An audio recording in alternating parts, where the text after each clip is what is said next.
don't see you yet. I usually wait to. There we go. All right. Hold on, he's got a shift camera. There we go. Now you're All right. Hey, we still made it at 6. Thank you, folks, for showing up at 6 p.m. for the 13th of May council meeting. Let's call the meeting to order, and please join me for the Pledge of Allegiance.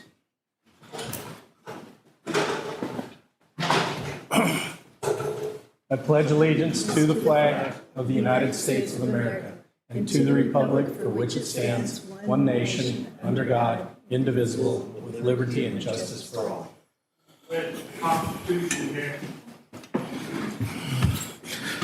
Thank you, and do a roll call. I see all council is in attendance. All right, do we have any conflict of interest declarations? Any down there? Seeing none, thank you. In agenda review, changes or deletions, Kevin? No changes. All righty. We'll roll right into B1, proclamation, Lyme Disease Awareness Month, read by Councilmember Morgenstern. Proclamation of the City Council of the City of Cloverdale recognizing May 2026 as Lyme and Tick-Borne Diseases Awareness Month in Cloverdale. Whereas Lyme disease is the fastest growing vector-borne disease in the United States caused by the bacterium Barilla burgdorferi, and it's transmitted by the common black-legged tick found in nearly one-half of all the U.S. counties. And whereas ticks that carry Lyme disease can also carry at least 15 other pathogens, many of them transmitted within minutes of being bitten, with one painless tick bite frequently resulting in multiple infections, including bacteria, parasites, and viruses. And whereas the risk of contracting Lyme disease can be year-round, the nymphal ticks, which are the size of a poppy seed, are most active in the spring.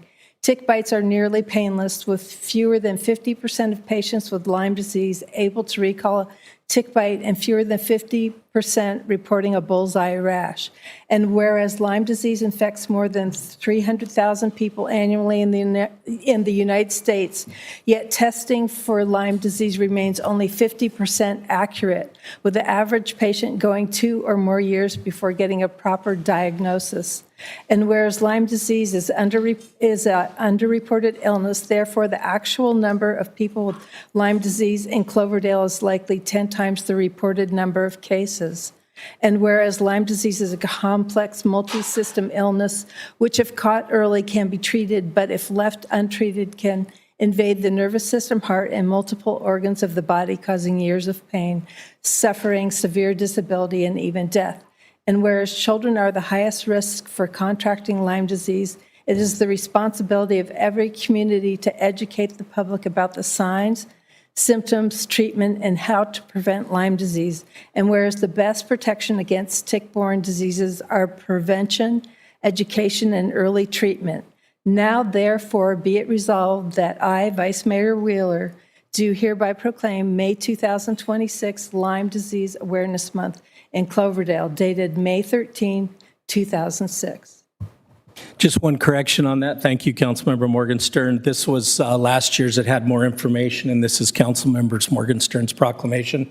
So it had the information she wanted. So you will see an A and a B on there. She chose to read the one from last year due to the information. And we'll correct the record also. They claim that it has Vice Mayor Wheeler on there. Correct that, Mike, to Mayor. Thank you. It's not a problem. All right. Do we have any questions? Do you have any questions, comments? Questions, comments? Just if everyone, part of the awareness of Lyme disease is to, when you're out there hiking through any brush, is to check any of your clothes and look for ticks. I've been bitten by a tick here in Sonoma County, and luckily it wasn't infected, but it's one of those things you always got to check for. Anybody? Yeah, real quick, also on that, I know there's Cloverdale's dog friendly. I see a lot of people with their pets, and even if you take them in and get them treated down at the vet or anything, I personally have had my dog down and she's treated fully. I got her home and she had 4 ticks on her. So it's not just out hiking around, just be cognizant of when you get them home, those things you can find them in your house and whatever. And believe me, you don't want to get any type of Lyme disease or anything like that just by being a little little aware of your situation, so thank you. All right. All right, proclamation B2, Older Americans Month. We have some recipients from the Cloverdale Kiwanis Club. Councilmember. Thank you, Mayor Yes. Wheeler. A proclamation of the City Council of the City of Cloverdale recognizing May 2026 as Older Americans Month in the City of Cloverdale. Whereas Older Americans Month has been recognized nationally since 1963 to honor the contributions, experience, and service of older adults throughout the United States. And whereas the 2026 Older Americans Month theme, Champion Your Health, encourages older adults and communities to focus on wellness, prevention, and active management of physical and mental health. And whereas older adults in Cloverdale continue to strengthen the community through volunteerism, mentorship, civic engagement, professional experience, and lifelong contributions to local organizations, businesses, schools, and families. And whereas the City of Cloverdale recognizes the importance of supporting opportunities for older adults to remain active, connected, independent, and engaged within the community. And whereas organizations and programs serving older adults in Cloverdale and throughout Sonoma County, including the Cloverdale Senior Multipurpose Center, provide valuable resources, services, recreation, and opportunities that promote health, wellness, and social connection. And whereas Cloverdale benefits from the knowledge, resilience, and life experiences of older residents whose continued participation enriches the social, cultural, and civic life of the community. And promoting healthy aging and access to supportive resources helps create a stronger and more connected community for residents of all ages. And now, therefore, it be proclaimed that the City Council of the City of Cloverdale hereby proclaims May 2026 as Older Americans Month in Cloverdale and encourages all residents to recognize and celebrate the contributions of older adults while supporting opportunities for healthy aging, wellness, and community connection. Dated May 13th, 2026. So ordered, Brian Wheeler, Mayor.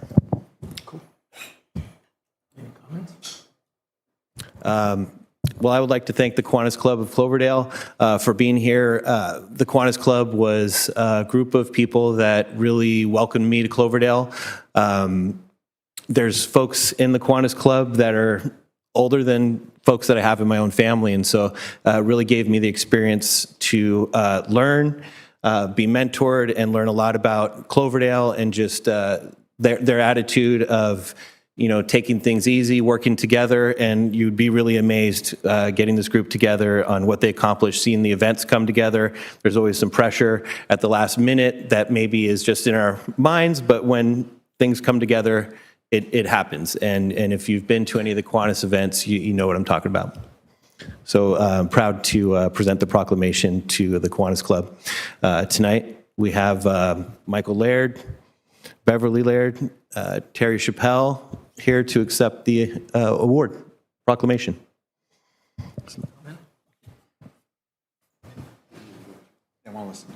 Yeah. All right. Let's go ahead. Okay. And yeah, if you can come up. Picture? Are they going to say anything? No? Thank you. Yeah, unless, would you guys like to make a comment first before we come down? Just appreciate it. You know, it's a little weird to be honored at the older. Mike, can you come up to the mic? Yeah, step up to the mic, please. Mic to the mic. And Mike, if you don't mind pushing that little button there so that light turns green. Push the little button and it should turn green for you there, Mike. There it is. There you go. Anyway, we appreciate your recognition to all the organizations because there's quite a few, and they all do a good job in Cloverdale, bringing not only older citizens but younger. Kiwanis has the Key Club at the high school and Builders Club at the junior high and all that, so it's kind of like bringing a whole community along with us. So thank you very much. Awesome. I just wanted to thank you and tell you it's great to have a benefit for being older. Nice. You guys have comments? Okay. Let's go ahead and do a picture. One more, Terry. Well, I'm considered young to the club. I'm 63, so they consider me young. And there's a lot of them that are older that are representing this club. And I just want to say that the younger generation needs to get involved. The younger generation, we need them now to continue the club. It's the 7 a.m. meetings. What? 7 a.m. meetings are Yeah. typically. I know. We're trying to get that changed, but Yeah. anyway, Thank thank you. Thank you. We'll come down for the thing. Sorry, we got kind of split up here. I just want to thank the Kiwanis and all the other people in, other community, or not communities, other groups in town. They really put on a lot for Cloverdale. We've got the crab feed. We've got all this that everybody looks forward to every year. It's kind of the heartbeat of all these groups, are the heartbeat of Cloverdale. So thank you very much. Now we'll get a picture.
All righty.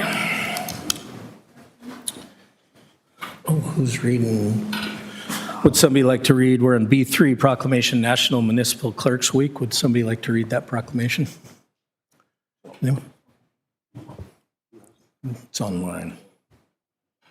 I thought it was the thing. Go ahead. Yeah.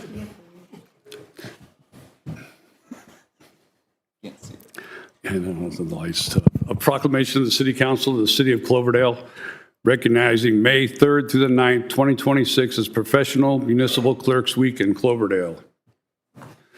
Whereas May 3rd through May 9th, 2026 marks the 57th Annual Professional Municipal Clerks Week established by the International Institute of Municipal Clerks to recognize the important role municipal clerks serve in local government.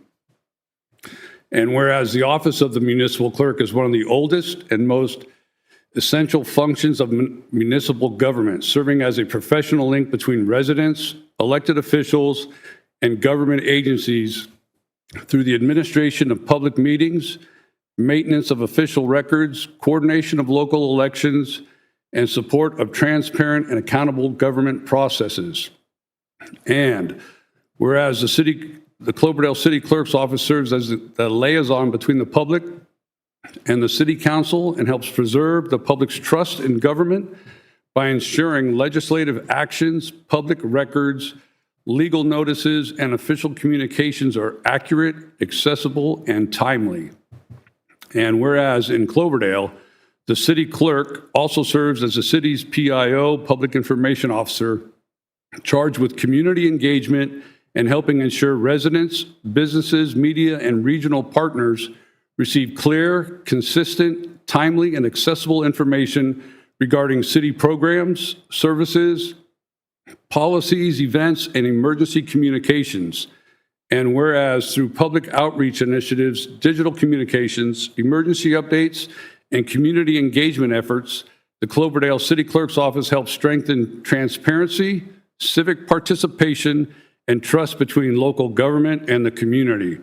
And whereas the professionalism, dedication, and public service provided by the Cloverdale City Clerk's Office contribute significantly to the effective operation of local government and the quality of service provided to the Cloverdale community.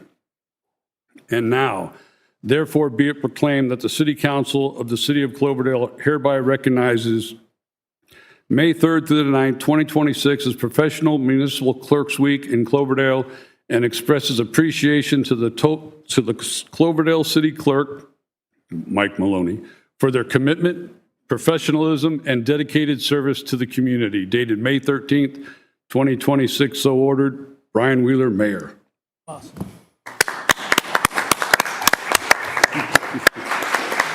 Comments from the council? Just want to thank you, Mike. Part of your role as clerk is welcoming potential candidates for the city council. We do have any interested candidates for the 3 positions that are going to be open. Mike's holding a workshop, and I would say my experience when I was onboarding was very equitable, and I appreciate that. Thank you. I just wanted to say thank you for everything you do for all of us and for the public, and I know you're very busy, and thank you so much. Yeah, Mike, I would get on the coattails of what Andre said there. When you get the call that you become a city council member and all the hard work that you do to onboard, make it seamless, that's just a percentage of what you do. And a lot of people don't see what Mike does behind the scenes. It's a relentless and thankless job, pretty much. And we're glad you chose to leave Santa Rosa and come to Cloverdale and pursue your career. Thank you. Also, Mike is very tech savvy, and so we really appreciate that, his graphic ability and all the things that he does and his great ideas that he brings, and he monitors what other cities are doing and picks out good ideas and brings them to us. So appreciate it, Mike. Thank you for all your hard work, Mike. I'm not going to repeat what everyone else is saying. I say it enough, so thank you for everything. Same thing, we all wouldn't be sitting up here so fluid if you didn't get us, get things squared away for us. Really appreciate it, everything you do. There's a lot that people don't see, but Mike is a very busy man, so thank you for everything you do.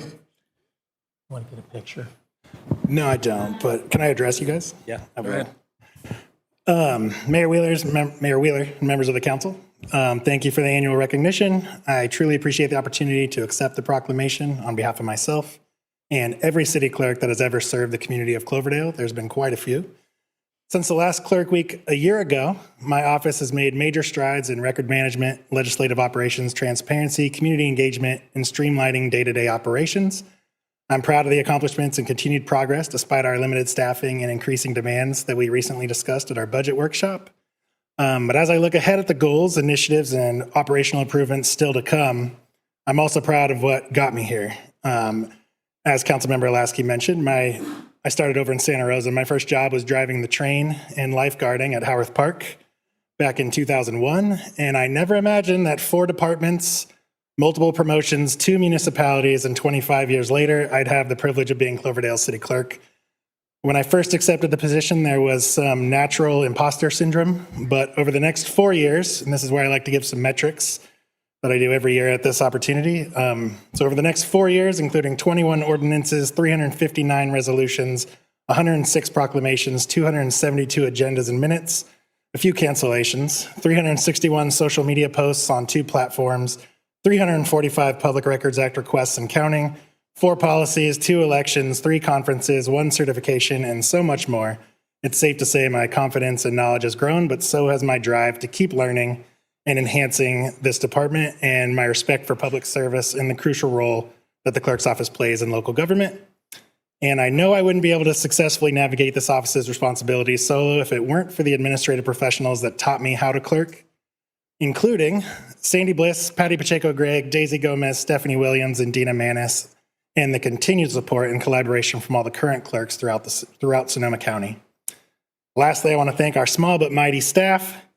It's truly an honor to work alongside all of you and to serve the people of Cloverdale. And thank you again, Mayor and Council, for this proclamation. And I just wanted to read this to make sure I didn't miss anybody. Thank you. Cool. All right, moving to C. C1, verbal comments. Any person wishing to speak on an item not listed on the agenda may do so at this time. Pursuant to the Brown Act, the City Council is not allowed to consider issues or take action on any item not listed on the agenda. 3 minutes are allotted to each speaker.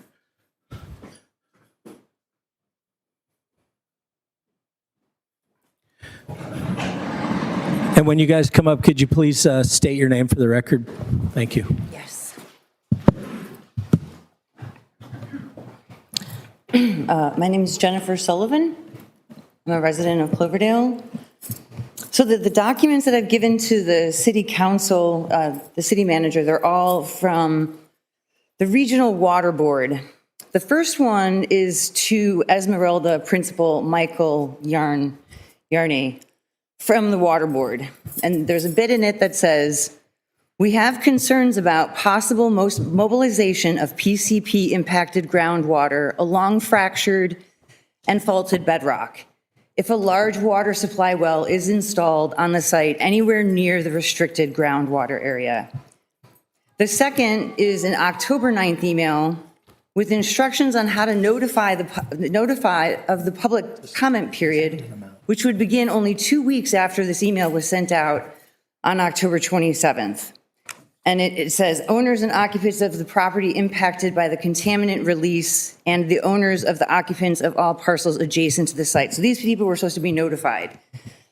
They did such a great job notifying the public that they got 0 public comments. But there's a note in there that I'd like to point out.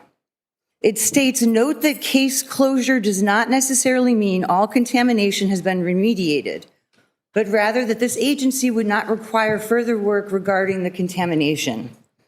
The third is Esmeralda's favorite to quote, and it's the notice of proposed no further action. And in it, it says, the site has been fully assessed and remediated to the extent practicable, and current site conditions pose little risk to human health or environment. The fine print of this is current site conditions. As soon as digging and disturbance of the soils begin, those current site conditions no longer exist. That gets the board off the hook when humans and the environment are put at risk because the property is still contaminated, despite decades of monitoring and cleanup efforts. The Masonite wood treatment facility was closed down in 1975, and after all that time, the site is still contaminated. Aside from its toxicity and persistence, pentachlorophenol is one of the reasons, aside from its toxicity and its persistence, this is one of the reasons that it's banned. And then they'll say, oh, but it's only a small portion of the site, so it's okay everywhere else. But contamination and contaminated groundwater don't follow our boundaries drawn on paper. I'm extremely concerned that the city has lost its independence regarding Esmeralda. At the November 12th, 2025 City Council meeting, Todd Lands described Esmeralda as a little bit of each, about being like either a partner. So he acknowledged Cloverdale may be short on water in the near future, stating that the city would be turning to the Esmeralda project applicants as good partners on storage and recharge. It suggests Esmeralda is being viewed not merely as a private development application, but as part of Cloverdale's fiscal strategy, infrastructure planning, and future water supply solution, with the applicant cast as a city partner before CEQA review is complete. With the applicant cast as a city partner, how can the city evaluate Esmeralda neutrally under CEQA with genuine discretion to require a subsequent EIR, reduce the project, impose stronger mitigation, or even deny it? Thank you, Jennifer.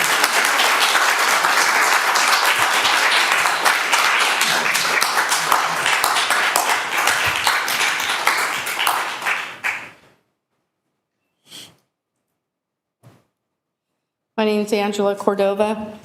I am concerned about the 100 Asti Road area. I sent you guys an email. I went to all of the meetings prior to the construction of that apartment complex. The council said that there would be proper traffic control measures taken. None of that's happened. There's people currently living there, so I'm not sure how the issuance of final occupancy happened. The bike lanes, there's no stop signs, no stoplights, roundabout features, nothing. No street lights, The bike lanes are all faded, all the way down to Dembeste. You can barely see where it says bike lane. So with all due respect, you can't even enforce anybody parking there or violating being in the bike lane if they don't even know it says bike lane. The no parking signage was supposed to go up. That hasn't happened. We have the, what is it? The bike train rail visitors. They park in everybody's immediate frontage area of their homes, which is a bike lane. They've blocked driveways, not realizing that there's residents there, including myself. They've been parking on the dry grass. So you take a hot vehicle, park it, dry grass, common sense, that can mean fire. These people are gone on the rail, they don't even know. There's no control over there from the actual rail people directing traffic. So with all respect to the customers, they don't even know. The train depot doesn't allow people to park overnight. They have cameras and they enforce it through CPD and have people removed. The big rigs, I've called in personally, so have my neighbors, pulling out of our driveways. You can't even at the top of my driveway, you can't even see over it, which can mean just an instant T-bone. And that brings me to the next subject, speeding, out of control on Asti. It's like 80 miles an hour pulling out of our driveway. We hope we don't get slammed. With all this new development you're pushing, you guys haven't even addressed the development that's there. So with the people living there now, again, I don't know how they're living there if the occupancy hasn't been signed off because it hasn't been met. The requirements haven't been met. So I'm not sure how the final inspection went, but there are people living there and you have kids walking to school and something detrimental is going to happen. It's not good in that whole area. CPD can only do so much, and they can't enforce parking or anything if you guys aren't getting somebody out there to paint what's already there that's faded. At least do that. And signage, I mean, if the money's not there, I'll pay for it. I'll call a company I know and have them put signs all the way down. It's not an issue for me. But this is getting out of control at this point, and it's tiresome for all of the neighbors on the other hill and all of us on the other side to constantly have to call CPD about a semi parked all night or cars parked up on where they shouldn't be. You guys have broken your promise to us. So please address that. Please get together and get that area under control as you agreed. Thank you.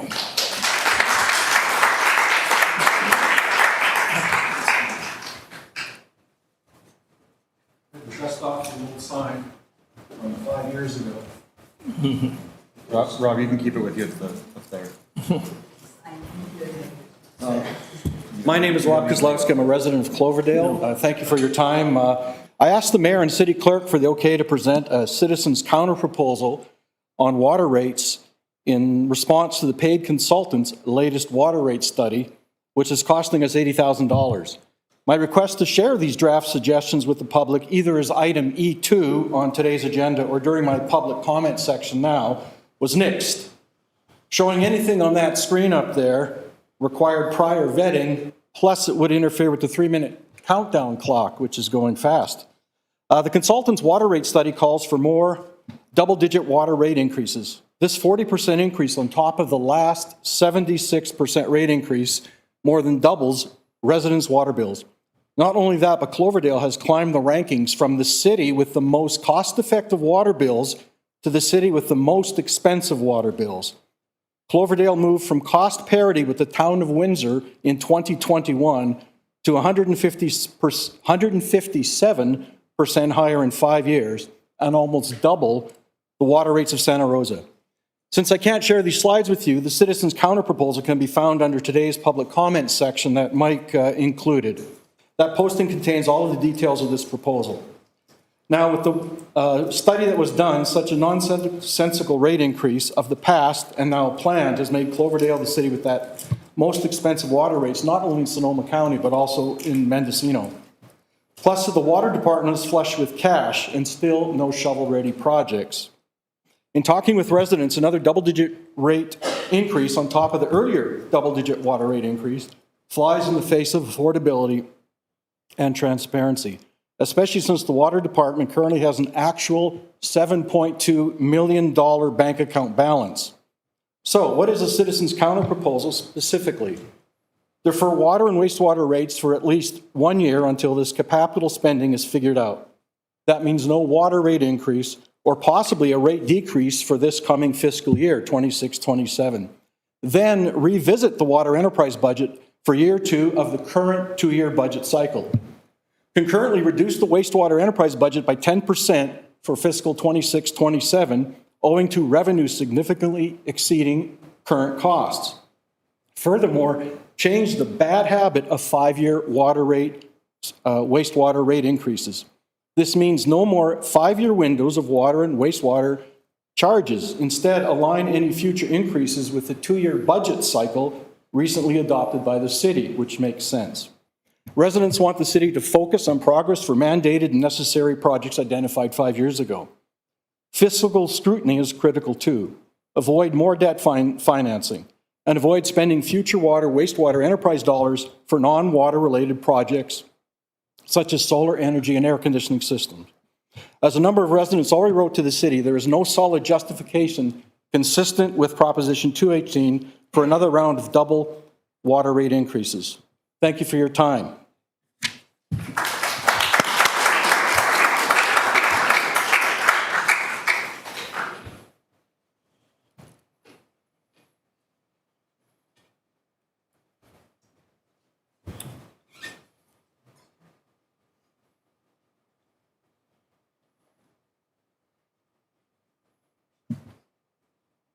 My name's Lee Tolbert. I'm the system engineer for Palomino Lakes Mutual Water, and I appreciate the council's permission for me to speak this evening, even though I am not a citizen of Cloverdale. But I have one question for the council. Any member, with all the new housing being put in, behind Ray's, Asti Road, along River, across from Ace Hardware, and other areas, new apartment construction. What's the projected increase in population? Anybody know? You don't know. Okay. If you consider a 4-bedroom, a 2-bedroom apartment, that's 4 people, okay? The AWA standard for domestic water consumption per day, that's American Water Works Association, is 150 gallons. That 150 gallons per person is extra loading on the wastewater, municipal wastewater system. That loading enters the river after treating the poop and pee, but all the other chemicals, grease, pharmaceuticals, all the other cleaning chemicals that go down that drain also enter the river. During periods of drought and low flow in the river, that effect of that pollution increases because the old adage is the solution to pollution is dilution. So I've asked several times about tertiary treatment, and I just found out, and tertiary treatment allows for the reuse of wastewater for irrigation purposes and agriculture, rather than using fresh water that comes from the river. It completes the cycle. But I am saddened the fact that the last meeting, council meeting on the 22nd, with data in hand to proceed with a tertiary treatment plant at the Cloverdale Municipal Waste Treatment was rejected by the council. The only thing I can say with that is I'm disappointed in your small-mindedness.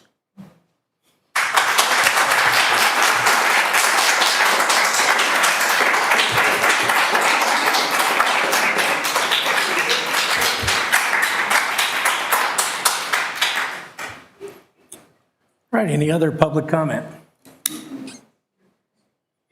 Morning, Elvis.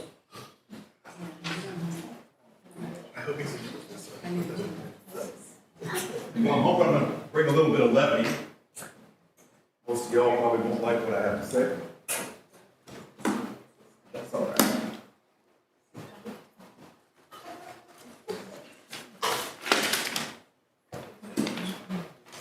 Are we recording? Recording, Craig. Good evening. My name is John Lambert, and I'm from Cloverdale. I was going to try to channel Bruce Springsteen tonight, but I couldn't fit into the Levi's. So I went with 60-year-old Elvis instead. Thank you to the mayor, the council, city staff, Chief Parker, and his officers for keeping our community safe. Thank you for the hard work you guys are doing at a very difficult time. I know I ran for city council. I know what a difficult thing it is to do this job. So thank you for that. Family obligations have kept me from participating in civic matters as much as I'd like. But tonight, I want to share some thoughts. In the 18 years that I've lived here, I've watched Cloverdale stagnate. The movie theater left town twice. Bear Republic is gone. The Soil King moved on. El Milagro has closed their doors. The Dante is likely a footnote. Rest in peace, Court Amelung. And also rest in peace, Alan Ferber. There seems to be a belief that Cloverdale needs to stay exactly the same. That growth and change are bad words. I don't think they are. Not when growth is done with respect to the community. I didn't know much about the Esmeralda project until recently. I read about it in the Press Democrat, and I dug a little deeper, no pun intended. And I think that this project could be a real addition for Cloverdale. I've spoken with Devin several times and asked her some hard questions. On jobs, Esmeralda will create jobs both during the build-out and after. Plenty of folks here commute to Healdsburg, Geyserville, and Santa Rosa for hospitality work that could be here in Cloverdale. On water, plans for a 1 million-gallon storage tank and aquifer recharge. On the riverfront, the plan is to gift that park to the city so that anybody can go down there and visit it and enjoy the river. On art and programming, imagine live performances year-round by the Russian River and kids engaged in art, music, and science at summer camps and workshops.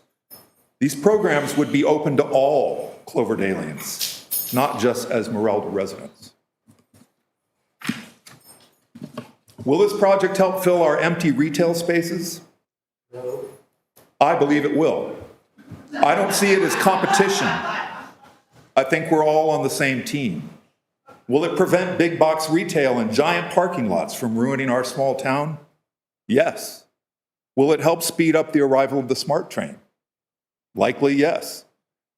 Esmeralda could be a new paradigm for how neighborhoods get built, to be more community-oriented and built around humans connecting with each other.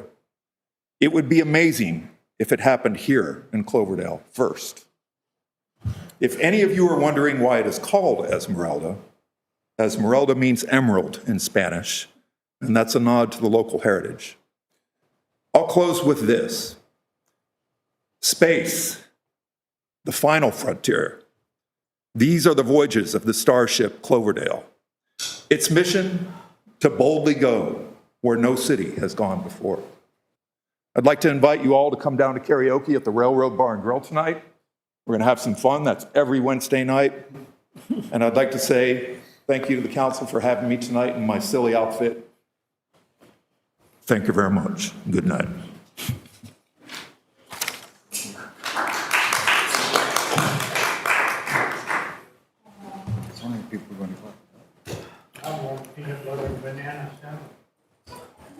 Can we clap about the outfit?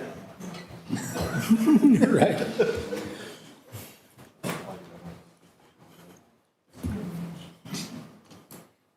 Evening. I'm Dana Starr, resident of Cloverdale. Unfortunately, my schedule recently on the day of the budget meetings workshop was full and I couldn't attend. And afterwards, I looked for information on what came up. I'm not finding anything, so if there's anything available, any kind of recording, I would appreciate knowing at some point. And if there isn't, then I would like to request that somehow a meeting that important be recorded so that those of us that can't make a full meeting, such as that one, have access to the information long before the actual budget comes out. Thank you. Hey, Dana, real quick, and we were looking at recording that. We just didn't have the option and the timing. In the future, the budget meeting will be recorded. Also, it's under special meeting on the Cloverdale Agenda Center. The entire agenda for that meeting is on there with every item that we talked about, including presentations. Yeah, I saw the agenda items. I saw the minutes which will be approved, but there's no details. Okay. That's what I'm looking for. I'm a numbers person. Gotcha. I just wanted to let you know it was on the Agenda Center. Thank you. Thank you. Any other public comment?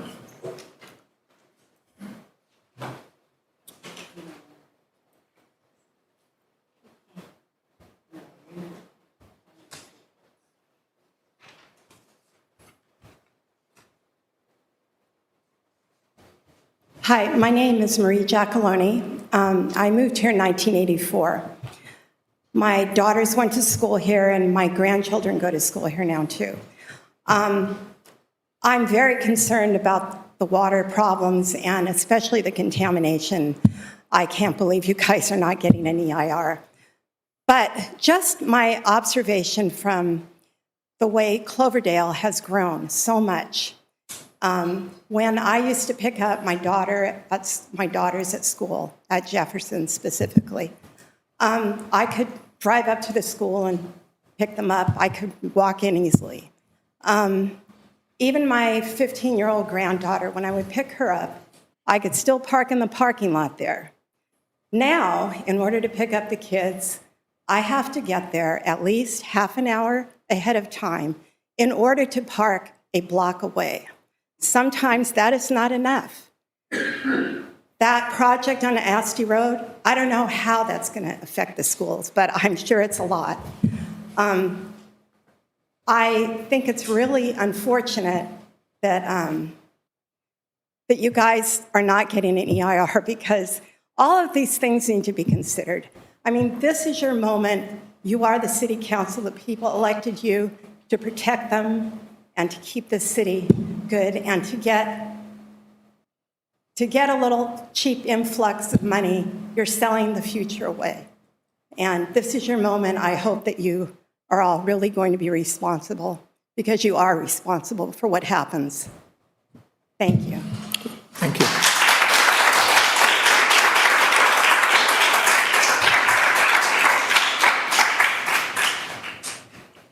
Do we have any other public comment?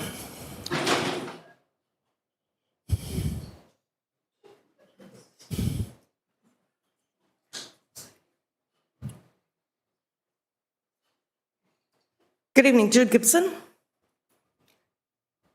Bob Cox, Carol Russell, Marianne Brigham, Joe Paula, Gus Walter, Marta Cruz, Melanie Bagby, all mayors of Cloverdale.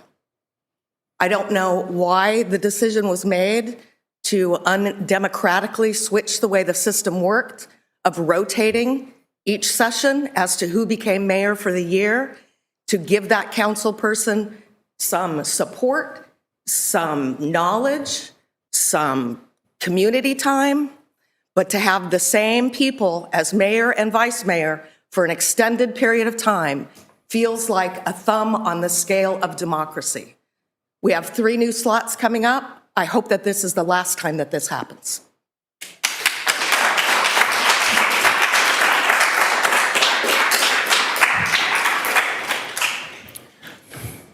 Any other public comment? Okay, I'm seeing none. We'll move on. Written comments. We have a lot of written comments in there. Also, they are part of the record, but they're also found on the Cloverdale Agenda Center. If you'd like to see, Mike has put them in order in there, and every one of the comments that came in, including Mr. Kozlowski's slides that he wanted to do, are on there. All the information is there available for the public, and it is part of the record. So thank you. All right. Student Liaison Report, D1. Hi, I'm Risa Cardenas. I am a junior at the Cloverdale High School. For Cloverdale High School report, last week we had half of our AP exams, and this week we will have our other half. Last Friday, we had our Community Unity Day, which is where students go and work at parks and help out the community. This weekend, we have our spring play. It's happening Friday, Saturday, and Sunday. It's called The Mousetrap, if any of you are interested. It's taking place at the high school. And this is our last week of spring sports. Cap and gown distribution is happening Thursday on the 21st of May. Seniors have the option to buy their Chromebooks for $50. And today was varsity baseball senior night. For the Jefferson Elementary, second graders took a field trip to Foothill Park. Third graders took a trip to Catelli's. Jefferson's open house is Wednesday, May 20th. Family Day on the Green is May 27th. And students have completed their first week of state testing. For the Washington Middle School, state testing is happening all this week, Monday through Friday. Open houses tomorrow, the May 14th. Fifth grade field trip to San Francisco Academy of Science is May 19th. Sixth grade field trip to the San Francisco Zoo is happening the same day, also on May 19th. CHS Grad Walk is happening May 28th. And on May 29th, events taking place this day are 8th grade day away, the 8th grade dance, student of the month pizza party, and 4th grade visit to Washington School. Awesome.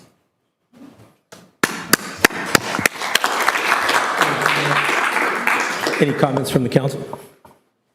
Thank you, Brisa, for delivering the wonderful update. Appreciate it. Yeah, Brisa, good job. I appreciate all of your intelligence gathering there. There's a lot going on in all those 3 different schools, so I appreciate all the work you put in. Yeah, phenomenal job. Thank you so much. Brisa, thank you. You guys are our student liaisons. Both you guys just do a phenomenal job. You lay it out. You speak well, so I really appreciate all the effort you guys put into this. Great job. All right, let's presentation. We have the 211 presentation. Mayor, we have Lisa Carano she's the CEO of United Way Wine Country, and we had a previous meeting with her, with the chief and other staff members, and we thought it'd be good to have her present to the city council. They do a lot of great things in the community, and people can become aware of all the great things that they do. So, Lisa, thanks for coming. Thank you. Thank you very much, Mayor Wheeler and members of the City Council, city staff, student liaison. Lovely to have you here. Thank you. I'm glad you're here for this presentation. United Way of the Wine Country has been in our community for nearly 60 years. This PowerPoint presentation is largely focused on 211 Sonoma. And I'm going to walk you through data that we have gathered over 6 years of providing 211 Sonoma service, specifically to the Cloverdale area. So if we could, Mike, if you wouldn't mind advancing the slide, we'll get started. So first, let me tell you a little bit about United Way of the Wine Country. As I said, we've been here for nearly 60 years. We were founded by the Trioni family, the Cottings, the Hansels, and other leading business and corporate leaders in our community back when we were doing something called the Community Chest, raising money through workplace-based campaigns, Probably some of your parents or grandparents or you yourselves participated in those campaigns. Over time, collect money and through a grant-making process, reinvested in the community. We did that for many decades. But over the last 15 years or so, we've moved to more of a community impact investment model where we've identified specific priorities that we recognize are important to our community's overall well-being, belonging, and resilience. And so our focus, especially over these last 6 years, has grown sharply to economic security building, helping people get access to the resources they need to build resilience for themselves and their families, and also belonging building so that they feel welcome, they feel like they belong here, they feel like the resources that they need are here for them so that they and their families can thrive. These priorities are manifest in the way that we deliver specifically the 211 service. 211 is a phone, texting, and web-based interface, an infrastructure, if you will, to help connect residents, no matter who they are or where they're situated in Sonoma County, with the social care and health and other basic needs resources that they may need. So if we could go on to the next slide. This is what it looks like in an organizational chart. So 211 Sonoma has a call center, which since we became the administrator for 211 Sonoma in 2019, is actually based in Ventura County. We did that on purpose because in 2017, our call center staff was all evacuated. And our capacity to respond to 211 emergency calls and provide disaster response collapsed. We weren't the administrator at the time, the volunteer center was, and when they asked us to take this initiative on, we took that experience into really serious consideration for strategic planning going forward, and we thought, if we've got an emergency here and we need to focus on that here, we need a call center that's responsive, that is not going to be subject to that emergency. So we have a fantastic call center partner, Interface Children and Family Services, and then we have a local staff from United Way of the Wine Country that works closely with hundreds of agencies and programs around our community to build the resource directory and database that call center staff respond to live calls 24/7 in 150 languages. And our call center, our dedicated call center team are bilingual. We have a very dynamic website that is literally translatable into 10 languages. So that our website is 211sonoma.org. Through the graph that's here, the organizational chart that you see in front of you here, these are some of the initiatives within 211 that are highest on our priority list. Emergency and disaster readiness is top of mind all the time. Our 211 team are in weekly meetings to get briefed on what, if any, emergencies or disasters are on Department of Emergency Management's mind or CAL FIRE's mind.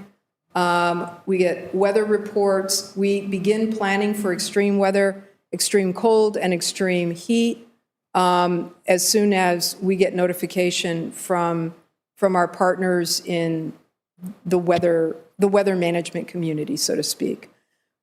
We also work closely with the County of Sonoma. Access Sonoma is a safety net set of agencies within the County of Sonoma. We provide our resource directory as their informational backbone so that they can make referrals to high-need clients of several of the safety net departments.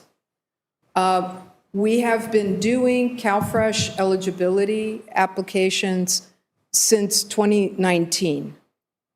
So we're helping the Human Services Department streamline CalFresh access.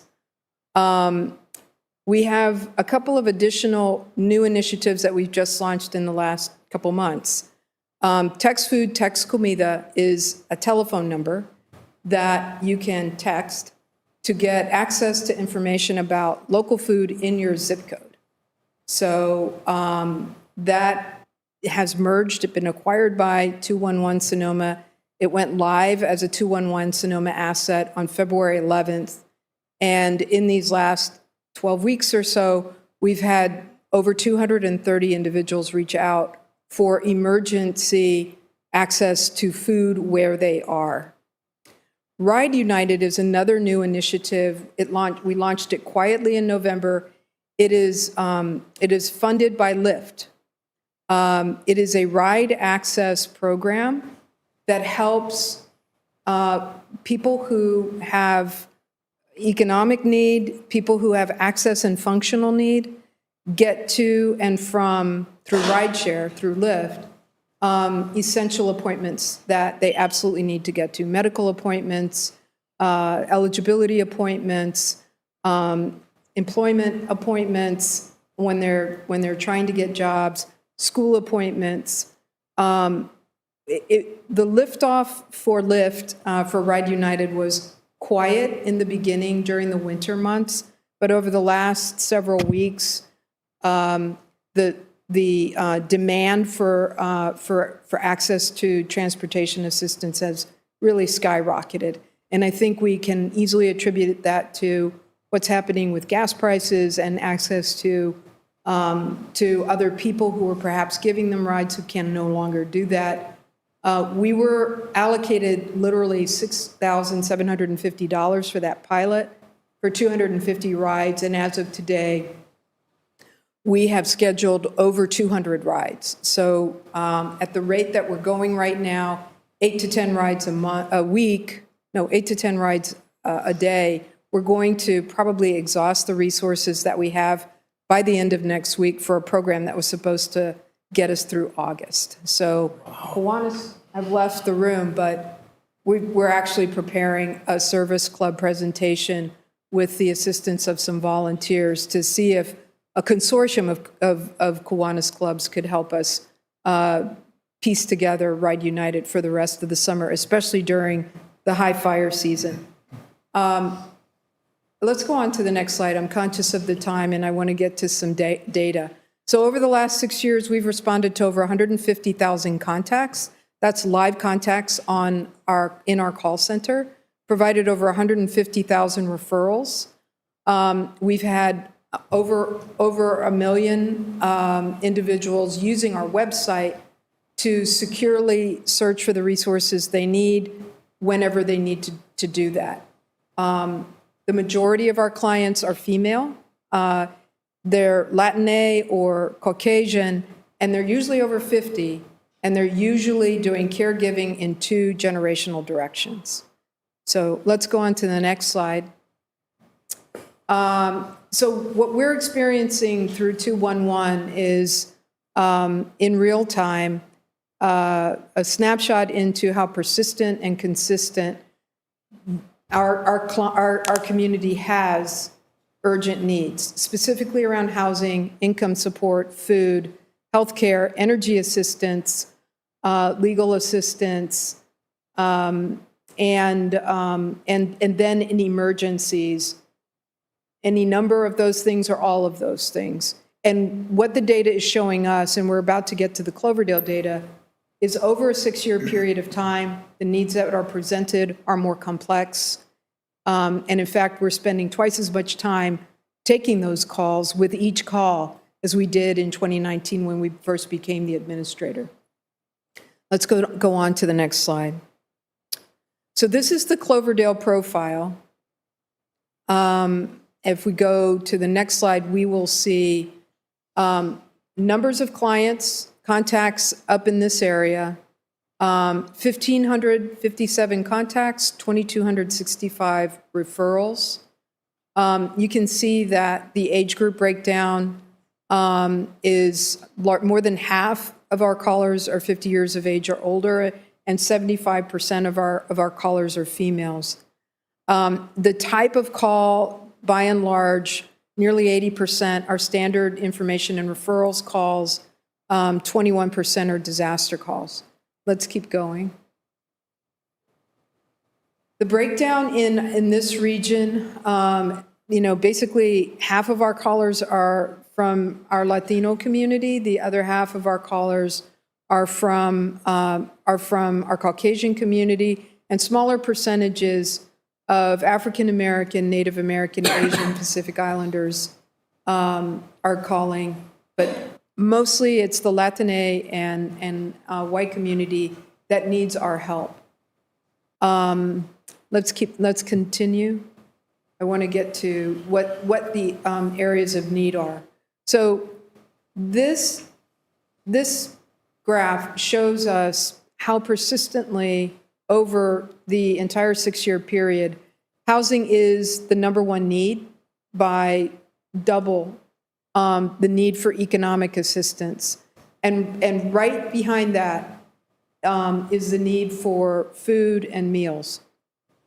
Healthcare, utility assistance, legal assistance are also top needs. Let's go on to the next slide. Within each category of need, these are the subcategories of need within housing, within income, within food, within healthcare, and within utility assistance. I heard several of the folks in public comment talk about water service and concerns about water. Water is obviously there, but paying for their electric bill is the top need.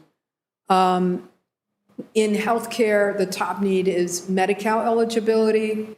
In food, the top need is SNAP, CalFresh eligibility and securing food benefits. I want to lift those two up with you right now because we anticipate that the need that we are seeing in this community and across Sonoma County is going to significantly increase as HR 1 is implemented and reductions in federal support and state support have a significant impact on the resources that are available through the county.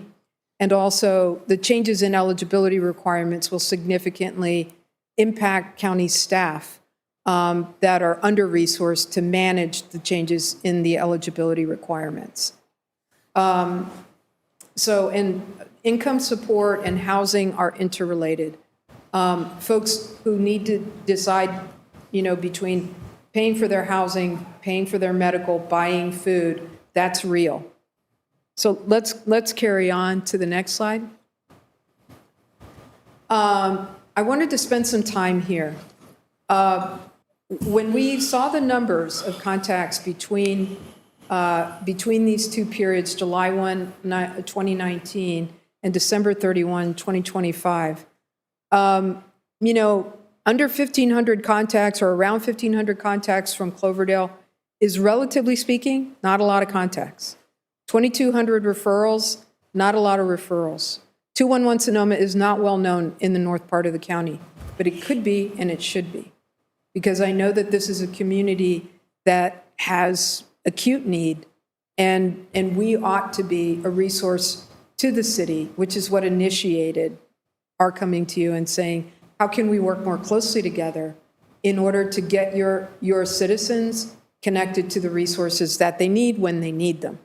So here are some demographic trends and inferences that we can draw from the data that I've just gone through pretty quickly. And City Manager Thompson has this PowerPoint slide for you and for the community. I invite you to spend some more time with it. But for now, let me just say this. Obviously, women are disproportionately represented in the numbers of folks who are reaching out to us. It appears from that number that women are disproportionately burdened by what's happening in their households. I think the truth of the matter is that we need to find creative ways to connect men and create belonging with this platform for men so that they feel like this is a resource for them to help themselves and to support their families. The aging population's needs are real, but it is disturbing to me that we have so few younger generations connecting with 211 Sonoma. So from teenagers to folks in their 40s, 50s, we need to do a better job of reaching parents and young people so that they can get connected to the resources they need when they need them. Young adults are underrepresented. Ethnic parity, this community is pretty well represented probably in the demographic representation of who's contacting us. 44% Caucasian, 43% Latino Hispanic. But there are other folks living in this community as well, other communities of color that have need, and we need to be more visible in this community to be able to reach and serve them. And then I just want to lift up particularly disaster impacts. It is critically important, I think, for folks in this community to know that 211 is a go-to resource during a disaster and an emergency, and that it includes power safety shutoffs, extreme heat, and extreme cold. And why that's important for them to know now is because when the crisis comes later, it would be good to have that information in their back pocket so they can reach out and call us. Let me go on to the next slide. Just a little context setting, and I'm going to make this quick. United Ways of California, which is our statewide membership association, has been doing the real cost measure analysis in California for 10 years. In 2025, this is the data for Sonoma County. I wanted to share it with you. The real cost for a family of four living in Sonoma County in May of 2025, if we go to the next slide, was reported at $114,000. That's the real cost. But the average income is around $87,000, which leaves a $26,000 gap. We are the VITA, the Volunteers in Tax Assistance Partner for the IRS in the County of Sonoma. And for this VITA season, which just ended, and we provide free tax assistance to Cloverdale residents through partners in Windsor, because we don't have a location here right now. Our average adjusted income was $36,000, nothing near that. So this is the economic context within which 211 is providing these services in Sonoma County and two cities like Cloverdale. Go on to the next slide. This is what it looks like by family. So $64,000 is the real cost of getting by in Sonoma County for two adults. $114,000 plus is the real cost for two adults with a preschooler and a school-age child, and over $100,000 is what the real cost was for two adults and two school-age kids. By the time this report comes out a year from now, I fully expect these numbers to be 25 to 30% higher than they are right now. Let's go on. So right now, well, in May of 2025, we were reporting that 43,505 households in Sonoma County are living below the real cost measure. 211 is a resource to help them get connected to the resources they need so they can provide for themselves and get by. That's the underlying economic reason for why we are doing 211 in Sonoma County the way that we're doing it and why we're reaching out to you. Let's go on to the next slide. So here are a few opportunities that we see for strategic collaboration with the city, senior service integration, bilingual community outreach, disaster prep partnership, young adult and youth engagement, housing navigation coordination, and culturally responsive, equity-focused access expansion in order to reach the communities of color in this community that we're not yet reaching. So I'm sensitive to the time, and I want to be respectful of your attention and answer questions. I know I've just sprinted through a lot of information. I'd be happy to do more of a workshop or a study group to explain all of this further, but thank you right now for making the time to listen to what I've shared. Thank you, Mayor Wheeler. Lisa, thank you very much. I'm going to bring it to questions from the council now, but thank you. Great presentation. Councilmember Marquez. Thank you, Lisa. Appreciate you coming down and giving a presentation, sharing 2-in-1, and thank you for being a great partner. You're welcome. So one of the reasons that I think it was so important to have you here today is that, we do have limited resources here in Cloverdale, and sometimes folks get frustrated because they don't find what they need here locally. Right. One of the opportunities I saw is that, this is a tool that folks can use, not just for themselves to make phone calls, but you can advocate for somebody else. And, after meeting, I had done my own ghost call and called 2-in-1 and kind of created a scenario that I was calling to advocate for a friend or a neighbor, and was directed to mentioning about housing assistance, somebody who had maybe got injured working under the table at a job and was having trouble with their rent. But I was directed to COTS, which is Keep People Housed, the housing assistance group, Cloverdale Food Pantry for food assistance, and California Human Development Corporation for job assistance. So it's just, you don't have to just search for one group, but you're getting connected with just multi-services, and again, this is maybe even a simple call. Some can be even more complicated. And the operator was very friendly. It is available 24 hours a day, and so I had a good experience. I'm glad. As making a ghost call as an advocate. So that's one of the things I do hope to raise awareness to our whole community, that if they know somebody that maybe is just has a need for something, you can call 2-in-1. The operators will help you, whether it's yourself or you can also be advocating for another individual. So that is a great thing that really does help as a tool.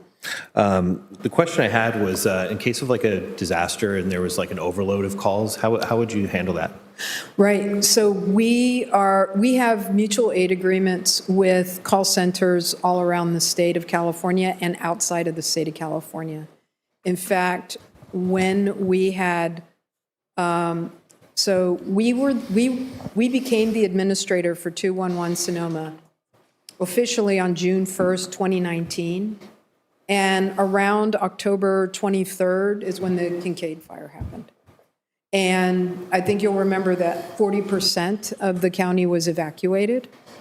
Our call center was like overwhelmed with calls. And so calling in mutual aid from other call centers, we got support in the Kincaid fire from other California 211 call centers that were not affected by the Kincaid fire. And by, I want to say, we were also either assisted by the Cook County, Illinois call center and a call center in Florida as well, because they were not experiencing disasters at that time, and they had bandwidth to take on our calls. So that system is in place. We plan for it. We work real hard on it. We evaluate after each disaster how things went, what did we learn, what can we improve, and we can always improve. But that's something that's in place, and it's standard operating procedure. And when other communities have had disasters, our call center has provided the mutual aid and support to help them. That's excellent. And one of the things I learned about 2-in-1 is that with the data collection, you're able to give a profile of our community. And I think that is also very helpful to our local organizations to sort of get a picture of what the needs are here as well. And my wife and I are co-president of the Kiwanis Club, and anything that you would need from the Kiwanis, we could help you out with that. Well, thank you. I will share the proposal that we just prepared, see what your feedback is on it. We'd be happy to talk with you about it. I want to say this. The thing about the data that I just shared, it's, citywide data, and it's very specifically citywide data. But we've provided to First Five and to actually Four Cs, the city of Rohnert Park, data specific to their needs.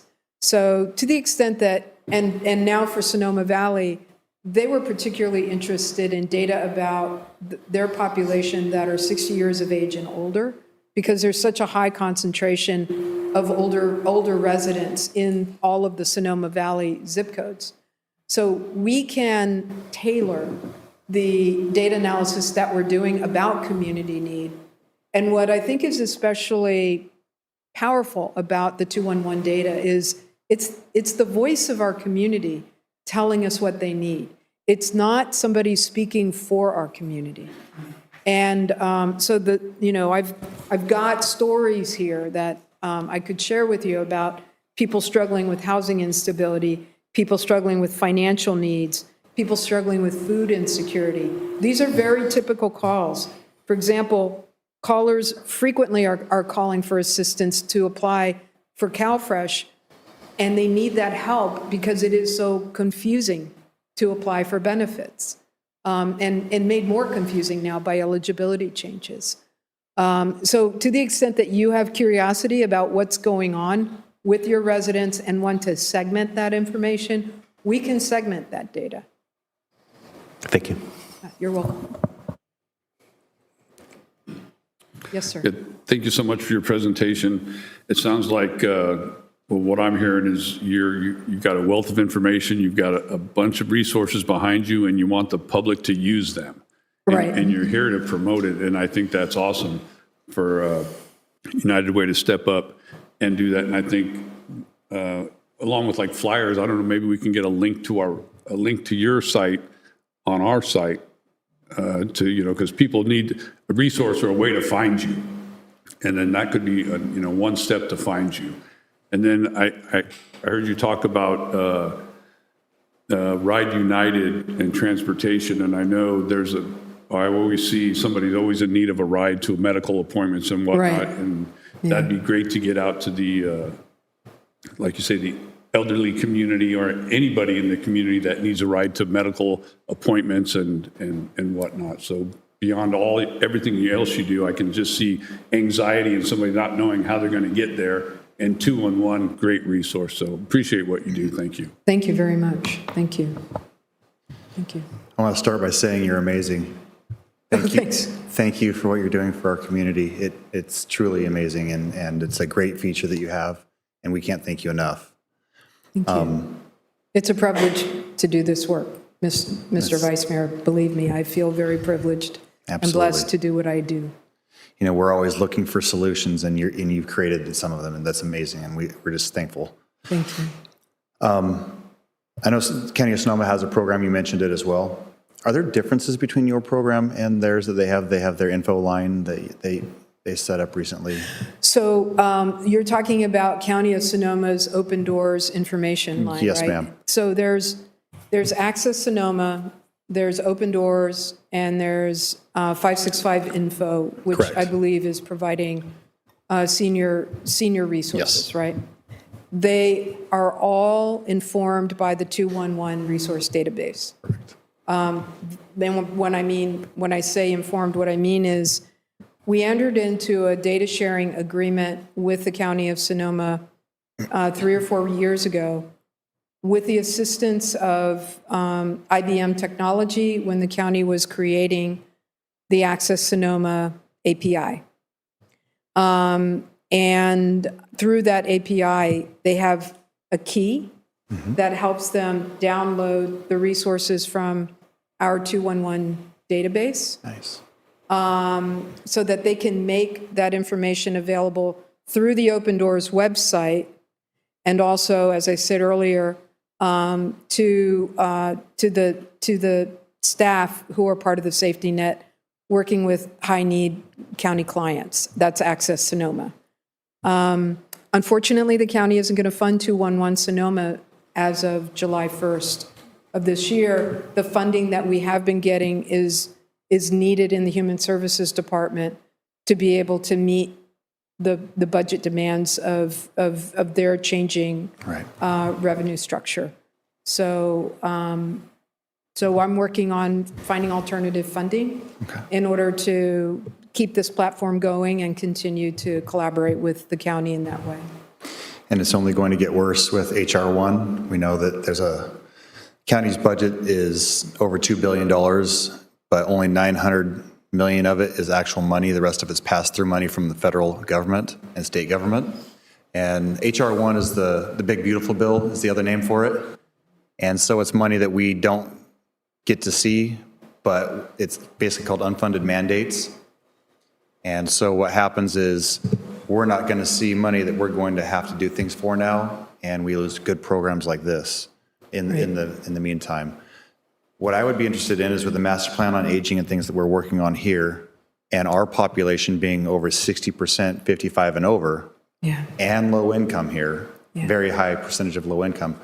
I would love to have that workshop, and I would love to have some type of satellite office and get ahead of the game and know that we have the resources in the most northern portion of Sonoma County ready to go, because we have the hardest time here being so far away.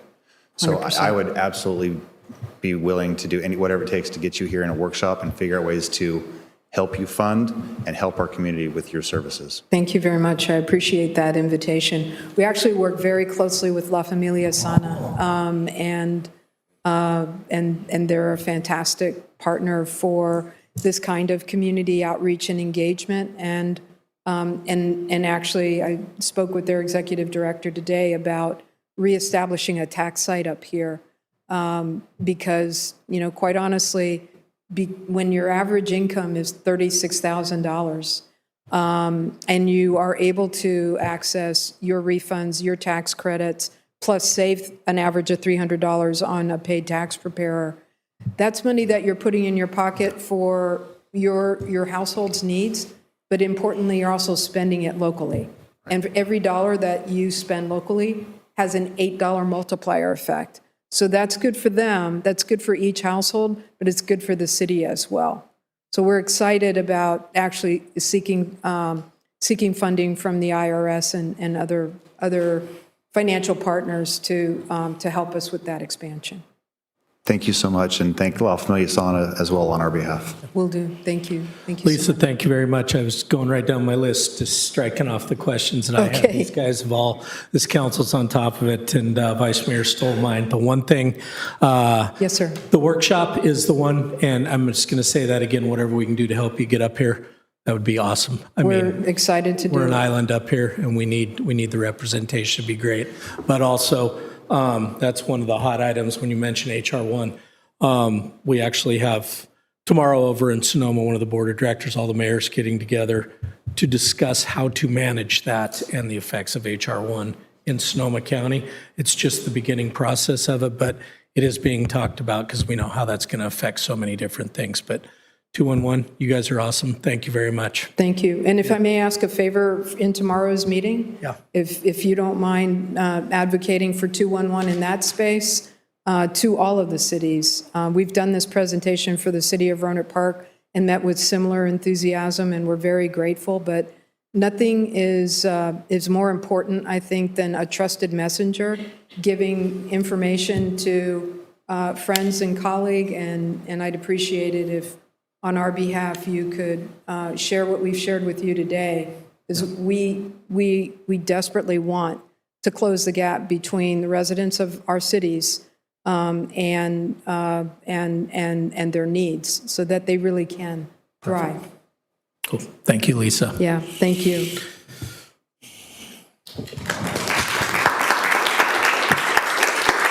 Hey, Lisa, real quick.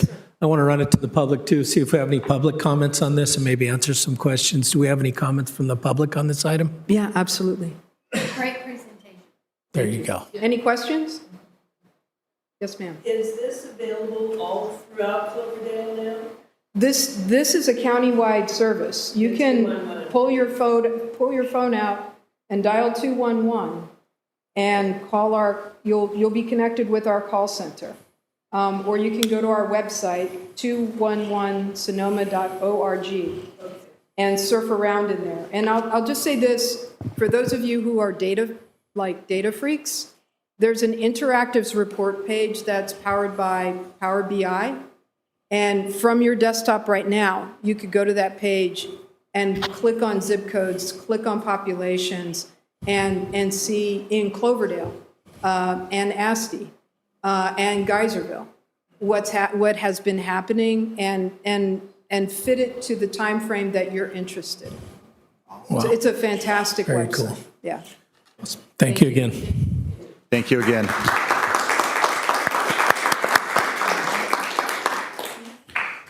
All right, let's move on to F, consent calendar. All items under the consent calendar will be considered together by one action of the city council unless a council member or member of the public requests that an item be removed and considered separately.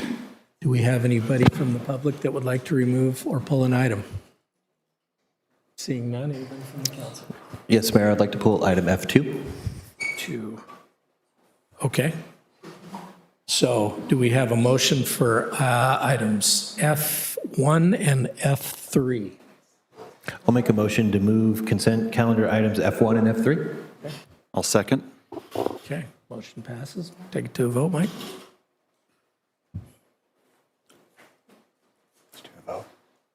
All in favor, say aye. Aye. All opposed, say nay. Motion passes. Is item F1 and F3. And Let's go to item F2. so comment on item F2, I would just like to request that the written comments are indexed by name. There's just the written comments are listed generically as written comments, and I would just request that in the tradition that we were always following, that the written comments are indexed by name. Okay. Any comments on that? Anyone? So we can still. Trying to figure, I'm just trying. I got to pull it up. just a little more clarification there. I'm trying to. So in the minutes, it's Right. they're not attached, but in the agenda that's on our website, cloverdale.net Agenda Center, and I noticed that also for this meeting tonight. And my request is just that the written comments would be returned to the traditional way we always did it, as indexed by name. Oh, okay. I understand what you're speaking to. And For the clarification. Sorry, I was confused. Attorney Alex Mogg is also here. And I don't know if you want to speak to that, Alex. It was suggested that we move to that methodology because we've been receiving significantly more public comments than previously. Many jurisdictions, municipalities use it that way. I understand that it can be more problematic as far as like finding specific public comments, which I agree in the spirit of transparency. We want people to be able to find the comments they're looking for. In the past, we've done it different naming conventions where it's public comment, then their last name, or maybe it's just, there's plenty of different ways to do it. But for example, for this agenda tonight, I don't have the number off the top of my head, but it would have taken up probably about a page of the agenda to do so. Is it possible to do like a sub-index where you would click on public comments and within that? Fortunately, no. Our agenda management software is very limited in its capabilities. I guess really my concern is, in the spirit of transparency, when we are receiving so many written comments, I think that's really the most important time that people don't lose the ability to find and read public written comments. Definitely. One of the issues, and again, I'm not arguing your point. I agree with you. I'm just working with the technologies that we have. For example, we have to post the agenda physically at city council or at the city hall. We post it here when we have limited space. We don't have the kiosks. So if, for example, if this was a much longer agenda, which typically it's about 5 to 6 pages, but if a page or two, which we think is likely come specific items that may be coming in the future to council for consideration, they just won't fit. So in the interest of transparency, I got to make sure that these are published, but I totally understand the concern, and it's just more of a way to find some ground that we can do both. Or maybe for the agenda, it's posted like this, and then for the minutes, I can do some other secondary publication. I'd have to think about it. Alex, if there's any consideration you'd like to mention. No, and I'll just say, Councilmember, Mike summarized that well. This was really just a consideration about space and the volume of comments and how we could format it in a way that makes sense and is not a huge burden for the city clerk's office. Yeah, I know it's not what we've traditionally done in this city. It is what many cities do. But But we've gotten a few comments from both the public and council members that we appreciated the way we used to do it. I like that too. It's just, like I said, when there's single document for space saving purposes, that's what we listed on the written comments for this agenda. But if there's, I would think maybe there's something we can look at and, maybe not to have to decide at this moment, but some way that we can look at it and really keep the clarification for the public. Any other comments from council? I just wanted to say I prefer the old way because it's easier to maybe read something briefly and go back to it with the old method. So for me, it's a preference to do it the old way. No comment. Okay, I agree. I like the old way myself. I liked getting into the comments where they're indexed a little bit. You can click on them.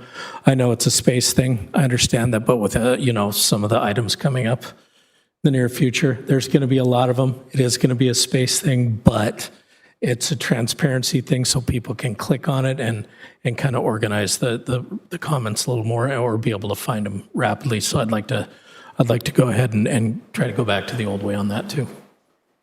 Sure. And just to follow up with the item F2, because I believe it might have just been a single written commenter, if we could still approve that today as amended.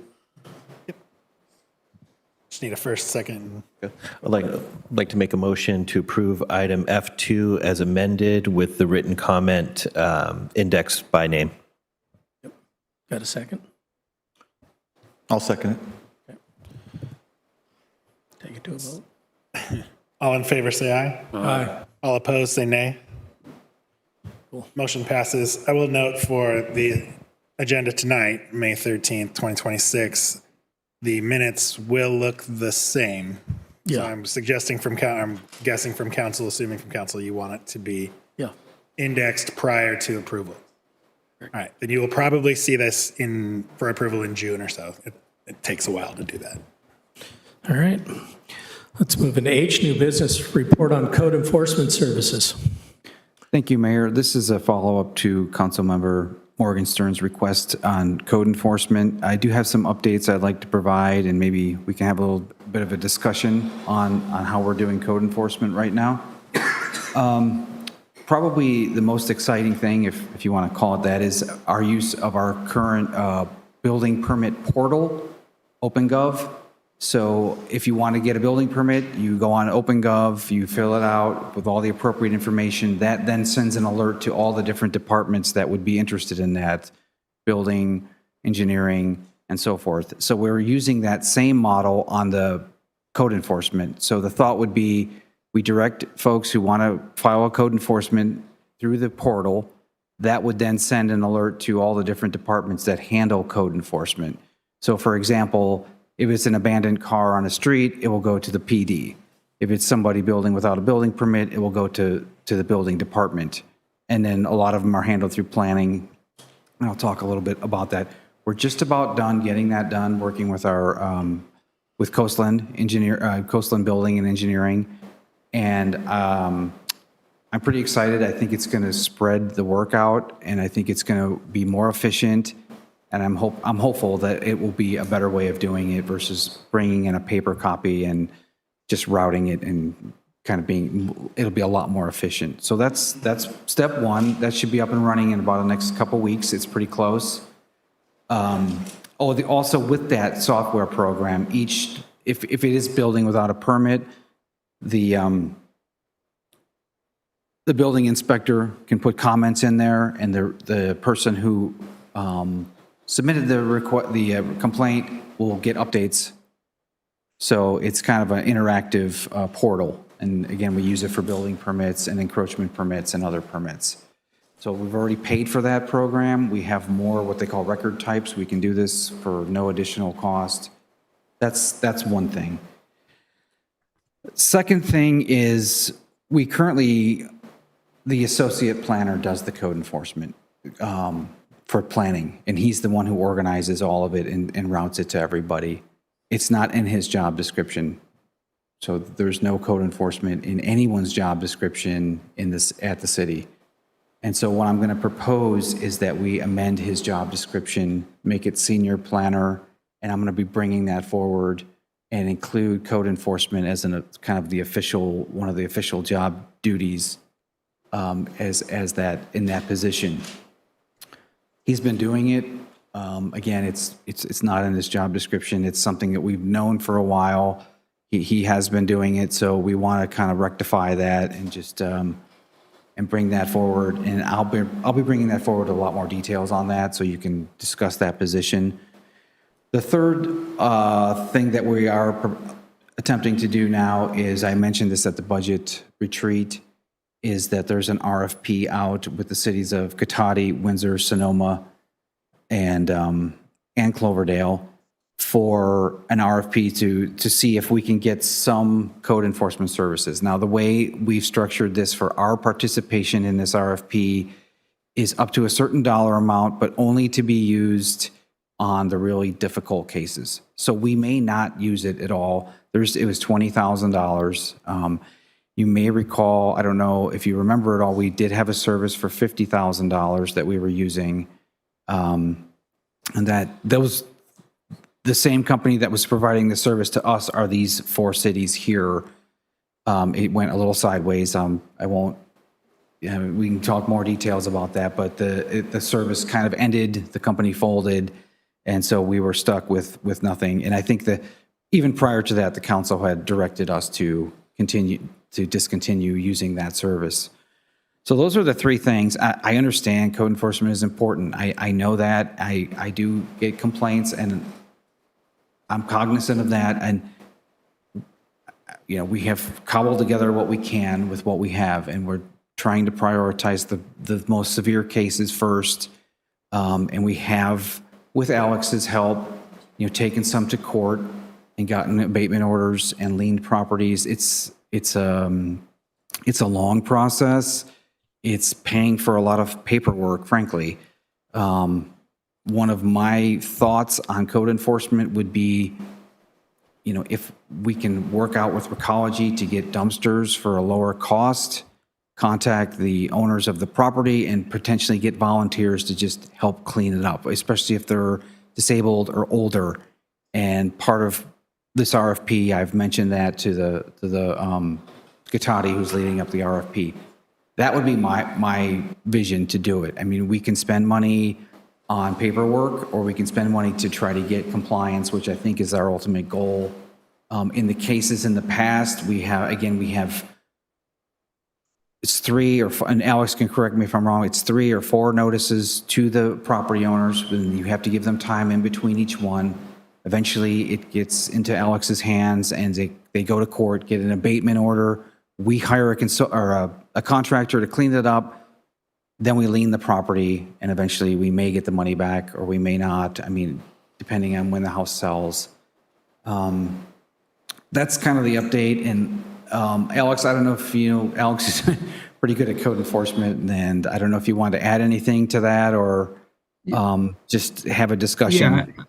Yeah, I would say there are, abatement is certainly an option, and there are ways to recover the city's costs a little quicker too. We do have the option of putting costs on the property rolls, but then it's on someone's taxes, and they got to pay it immediately, which can be a burden for these people often who are low income or senior citizens. So there's a balance there. But the court process does take time. Sometimes you submit the forms and you get them back in 3 days, and sometimes the court doesn't get to them for weeks. So it does take. There are parts of it that are out of our control. When we seek approvals from the court. But even after the court order, then we have to find a contractor, schedule the work. And oftentimes we have to be accompanied by police officers because we're entering people's properties and cleaning them on their behalf. And I've been through that. It went well, but it's additional staff time. All right. Any comments from the... I just want to say whatever we're doing now is not working, and it's not just about getting a dumpster and putting it in front of people's houses. I see things that I don't even report because the 2 things that I have reported, starting in 2025 still are not completed. But like, there's one street in Cloverdale where you're walking down the sidewalk and all of a sudden the sidewalk just ends and they've put a gate up that says, you know, like, stop here or something. And they've taken the sidewalk and planted it. And if somebody's coming along that's sight impaired, that's dangerous. There's another street where some guy keeps taking electrical cords and putting it across the sidewalk so he can light where he parks his car at night. That's dangerous. Anybody could go walking along and trip on those electrical cords and sue the city. So, I mean, there's dangerous things, and it's not just about getting a dumpster, putting it in front of somebody's house, and getting volunteers to put things in the dumpster. So, in my mind, we need to come up with a better plan to figure out how we can, you know, find things and get things more up to code, because to me, it's a safety issue in certain places. And also, we did the whole thing about, you know, how an RV is supposed to be parked. And then, you know, you drive around Cloverdale and there's RVs parked, you know, in the wrong way, hanging out on the sidewalk, or one house has 2 RVs. So nobody's monitoring any of this. So it's kind of a joke that we came up with guidelines on RV parking. So I just think that we need to implement something to get our code enforcement department more together. I mean, we decided that we didn't want to hire somebody outside to do it and that we wanted to do it inside. But now that we're doing it inside, nothing's happening. So in my mind, we need to do something to get it to be working better. Councilmember Lasky, any comments? Vice Mayor? No, I agree. There's some things that we need to do more and do better, but we also need to make sure that we are taking care of our community. We've talked about a lot of these items for several years, but one thing I am worried about is if we have an employee that is working outside of scope, then we need to get that rectified real quick. Yeah. So that's something that I would hope that you bring back at our budget meeting on the our next meeting, whenever you're bringing the budget forward.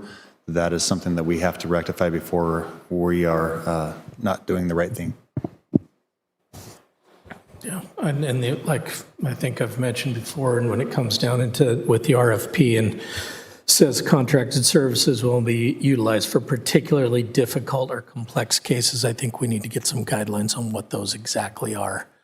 You know, so things everything doesn't get looped into that. If it's for difficult or complex, what are the parameters of that? So then we can use that. But yeah, I think code enforcement, there's a lot of stuff around town that needs to be taken care of. And I understand it's a time frame, especially when you're going, you know, you've got some folks and it's private property, that there's a lot of things that can be tough with that. But ramping it up a little bit is exactly where we're at.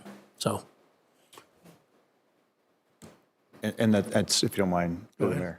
That's how I feel. I mean, I don't want to be punitive to our community, but there are some excessive cases that we really do need to look at.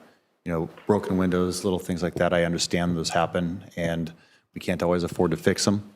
However, you know, we all know about the excessive damage in yards that we have. So we need to have a solution. I think that these two together might give us something, and give us a year to try it and see what happens. And I would support us. You know, we're not taking action tonight, so it's just a recommendation on participating in the RFP. This is definitely a quality of life issue. You know, having our situation now is kind of, I think we're in a negative. Bringing that job description up, I think, is where it should be.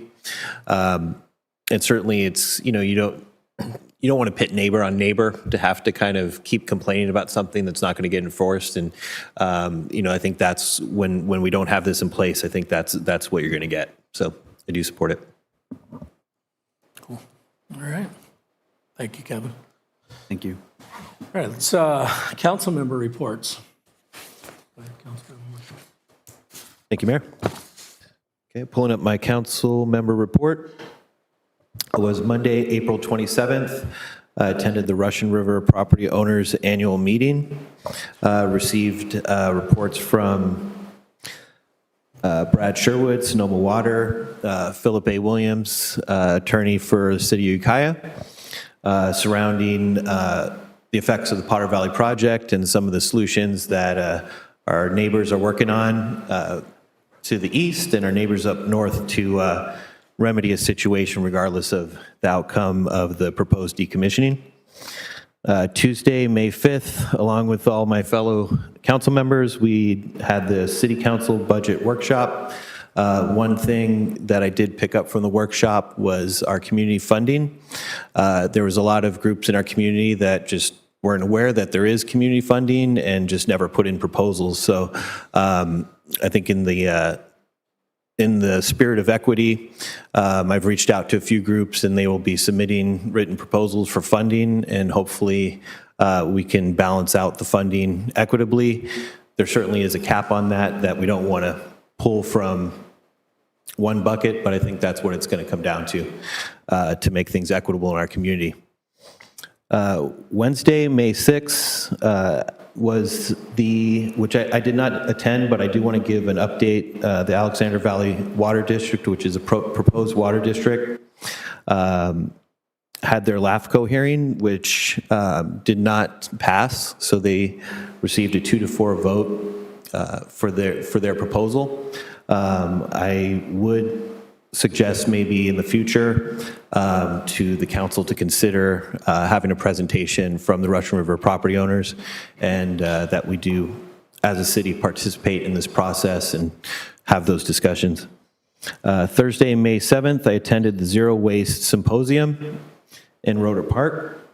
Monday, May 11th, had a meeting with Brad Sherwood and Don from Sonoma Water. Talked about a little more, which we learned about the water supply agreement that we did pull from our agenda a few meetings ago. Certainly there's some information there that might contradict our water assessment that we did for Esmeralda. And so it'll be interesting to see that progress.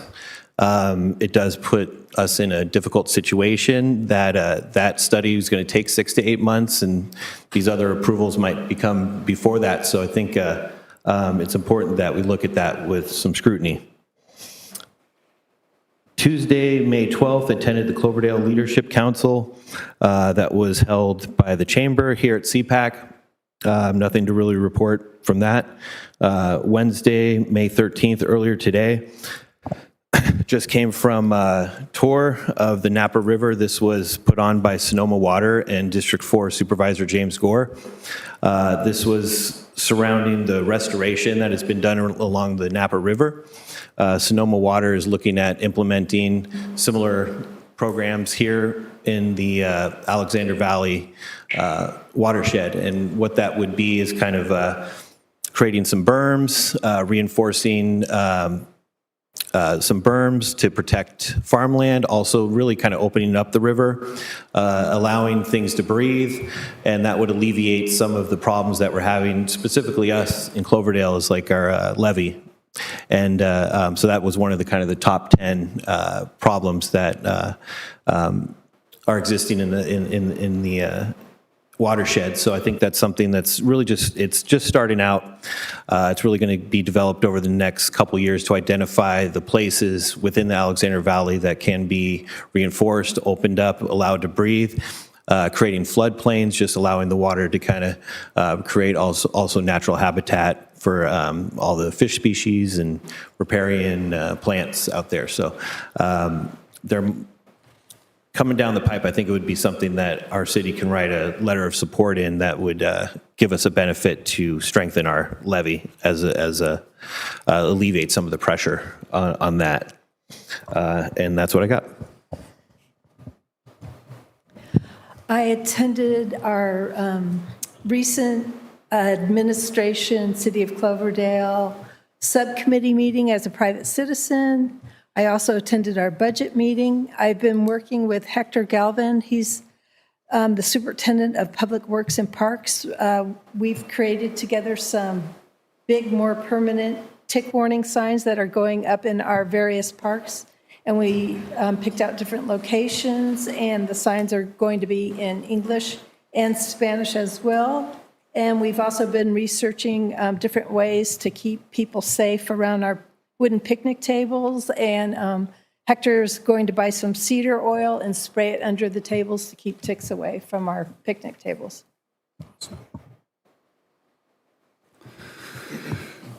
In the month of April 25th, I would like to thank the chief for setting up the team that we went and performed some community service with Rise Against Hunger. We put together, over, was it 20,000 meals to be spread out throughout the world? So that was, thank you for that, chief. Look forward to doing that next year. That was a great community involvement. I see some of our community members were also involved, so thank you for showing up, being part of that. Just the other day, I attended my Sonoma Clean Power meeting, going over some budget items, and also starting June 1st, there'll be a rebate program from anywhere from $700 to $2,500. If you're interested, they're giving out rebates if you're going to upgrade your heat pump. They do a lot of other things there too. You might want to look them up or look me up, and I can point you in the right direction for SonomaCleanPower.org for some great deals on power. Thank you. All right, some of the things I got to take part in. The honor flight. Does everyone know what the honor flight is? It's an amazing event that is put on here now. It was their third flight that they've had. And there was, I think, 4 people from Cloverdale that were on the flight. And so it was a great opportunity to go down there and see everything going on. And if you've never heard of it, please look it up. Try to take part in the next ones in the future. I took part in the building of a shed at the continuation school at our Cloverdale High School. It's called JEH. They have a big community garden that they've put in, and so I went over there with some of my employees and interns that I have from the JEH and helped them build a shed for all of their tools. I also attended the admin subcommittee meeting as the vice chair, and I attended a meeting with the Sonoma County, Mendocino County, and Lake County Farm Bureaus, along with a few other participants, including the California Farm Bureau regarding the Potter Valley project. And then with my SCTCA meeting I went to, Sonoma County Transit Climate Authority is what that stands for. We approved preliminary budgets for Sonoma County Transit Authority, Go Sonoma, Measure M, and Transportation Fund for Clean Air. So that's been my last 2 weeks. All right, I did the admin subcommittee, did the budget workshop, which budget workshop and both the subcommittee are on Cloverdale. The agenda for the budget is on there. It was not recorded, but it's on Cloverdale Agenda Center. The admin subcommittee is recorded. It is on there. Did the Rise Against Hunger with Chief and put the team together. I want to say our team was probably the best in there. We filled everything up. We had Councilmember Marquez sealing up for us. We were a well-oiled machine. We got it taken care of. We had some assistance from one of our folks in the audience also. She was an integral part of that. And then also did a ad hoc committee with Supervisor Hopkins on possible boundary expansion for the Northern Sonoma County Air District. Had the attorney involved in that, and it's been an ongoing thing. The way it's set up is Northern Sonoma County, half of Windsor's incorporated into the Bay Area. So it's kind of tough for some of the folks in the southern part of Windsor that want to burn. They have to go with the Bay Area rules versus this. We decided that probably wasn't feasible, to talking to the attorney, that it was probably more work than it was worth when it came to the things that needed to be accomplished in attainment, out of attainment, different rules from the EPA. So it was a really interesting meeting, but we're going to talk more when our next meeting comes up and do a report out to them. And city manager and I talked to Kristen Telez, and we worked on some possible grant funding with the Alexander Valley Health. What else do we have going on? Geez, that's about what it's been. And then, so coffee with the mayor tomorrow, 10 o'clock at the senior center. From there to Sonoma at 6 o'clock for a meeting, and then down at the Finley Center at 9 o'clock in the morning on Friday. That's hopefully the end of this meeting blowout for me. All right. Thank you, Mayor. Mayor, if I may, I just wanted to add one more item, and this one is coming up in the future. Since it's before our next council meeting, just wanted to let the public know. The Esmeralda Land Company is hosting a Zoom soils and groundwater workshop, which will be Thursday, May 21st, 6 p.m. to 7:30, and that's going to be held on Zoom.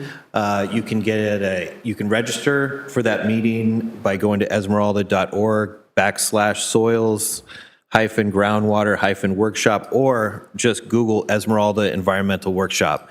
If you just Google Esmeralda Environmental Workshop, it'll take you to the page. So this is going to be an opportunity for the public to ask questions, to go over concerns around soils and groundwater issues with the proposed development. So some people can participate and make their voice heard. So just wanted to present an opportunity for people to have a discussion from the public with the developers. So that will be coming up Thursday, May 21st, 6 p.m. to 7:30, and download the Zoom app if you plan to participate on that. Thank you. All right, city manager attorney reports. Just real quick, the newsletter will go out tomorrow, and what I'm going to start doing starting tomorrow is the email that I sent to council. We're going to attach that to the newsletter for more transparency so the community can see what we're working on. The Soda Springs open space grand opening is going to be June 6th. More to come on that, probably sometime before noon, but we don't have the exact time yet. I wanted to thank Mike and Hector.